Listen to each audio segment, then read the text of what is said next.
Welcome to The Explainer. Today, we're talking about Nikola Tesla. Now, you probably know the name, the genius whose inventions literally power our modern world. But what about the mystery, the government secrecy that surrounds his death? Well, that's what we're digging into. So, where do we even begin with a story this big? Well, to really get a handle on the whole Tesla conspiracy, we're actually not going to start at the beginning. We're going to jump straight to the end, to the one big question that honestly still hasn't been answered. Okay, so picture this. January 7th, 1943. An 86-year-old inventor is found dead in his hotel room. The official story? A heart condition. Simple enough, right? Wrong.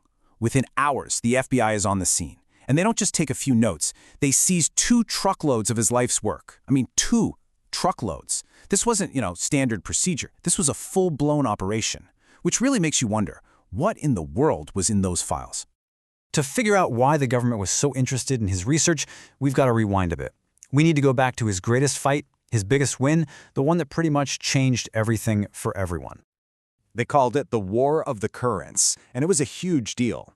On one side, you had Tesla, championing his big idea, alternating current, or AC, which could send power for miles and miles. On the other side, his old boss, Thomas Edison, who was all in on direct current, or DC.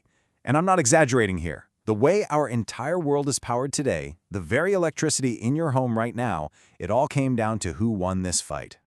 And wow, did Tesla prove his point. The big moment was the 1893 Chicago World's Fair. He used his AC system to power, get this, 200,000 light bulbs, all at once.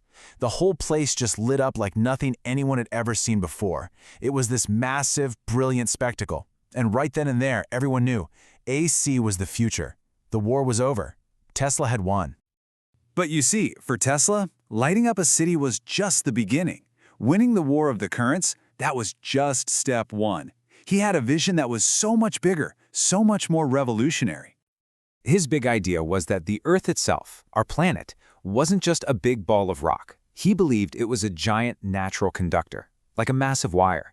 And he figured, if that's true, we could use it to send power and information anywhere on the globe. No wires needed. Just instantly. Just stop and think about that for a second.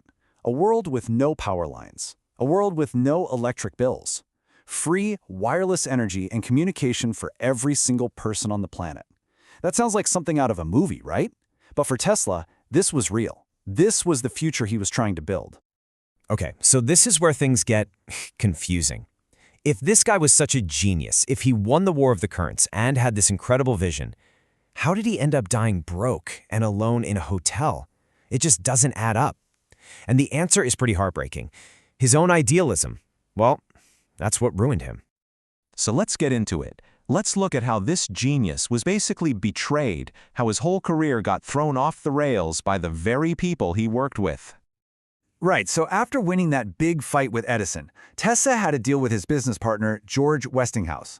He was supposed to get massive royalties. We're talking money that would have made him one of the richest people on Earth. But then, Westinghouse comes to him and says, "Look, the company's about to go bankrupt. Paying you will sink us." And Tesla had a massive decision to make. And what does he do? He tears up the contract. Just like that, rips it to shreds. He literally walked away from a fortune that would have easily made him the world's first billionaire. He just let it go. All to save his friend's company and protect his invention. It's just incredible. His next big shot was with the famous financier J.P. Morgan, who funded his giant tower for wireless energy. But the moment Morgan figured out that Tesla's endgame wasn't just wireless communication, but free wireless energy, the kind you can't put a meter on and charge people for, he backed out, pulled all the funding. And just like that, Tesla's biggest dream came crashing down. And that's pretty much the story of his life, right? Westinghouse built an empire off Tesla's work. Guglielmo Marconi, he won the Nobel Prize for inventing the radio, but he used 17 of Tesla's patents to do it. And Tesla, the guy behind it all, he died with over 20 grand in debt. It's just insane.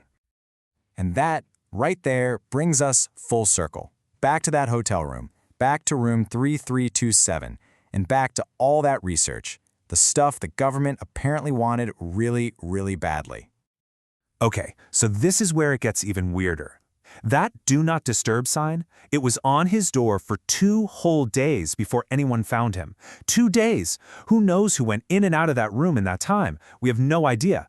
But we do know what happened the second they found him. So, a government group shows up and hauls away something like 80 trunks full of his notes and research. 80! But years later, when his family finally gets his stuff back, only 60 trunks show up. So where did the other 20 go? A quarter of his life's work, just gone, vanished into government hands. And for decades, the official story was, oh, Tesla's later stuff was just crazy talk, nothing useful. All while they were secretly sitting on a mountain of his research. Doesn't that sound a little suspicious to you? Then, fast forward to the 1980s. President Reagan announces this big defense program, nicknamed Star Wars. And what's at the heart of it? A directed energy weapon, a particle beam. Sounds familiar, right? That's because it's almost exactly what Tesla described in some of those papers. He called it a particle beam weapon. The similarities are just spooky. And the government just kept these files locked up tight. It took them until 2016, 73 years after he died, to finally release a tiny little bit of what they took, just a fraction. Most of it still secret, still hidden away. So that's the big question we're left with, isn't it? It's been over 80 years. Our technology is light years ahead of what Tesla had. So what could possibly be in those missing files that the government is still hiding from us? What did he discover that they think is still too dangerous or too revolutionary for the rest of us to know?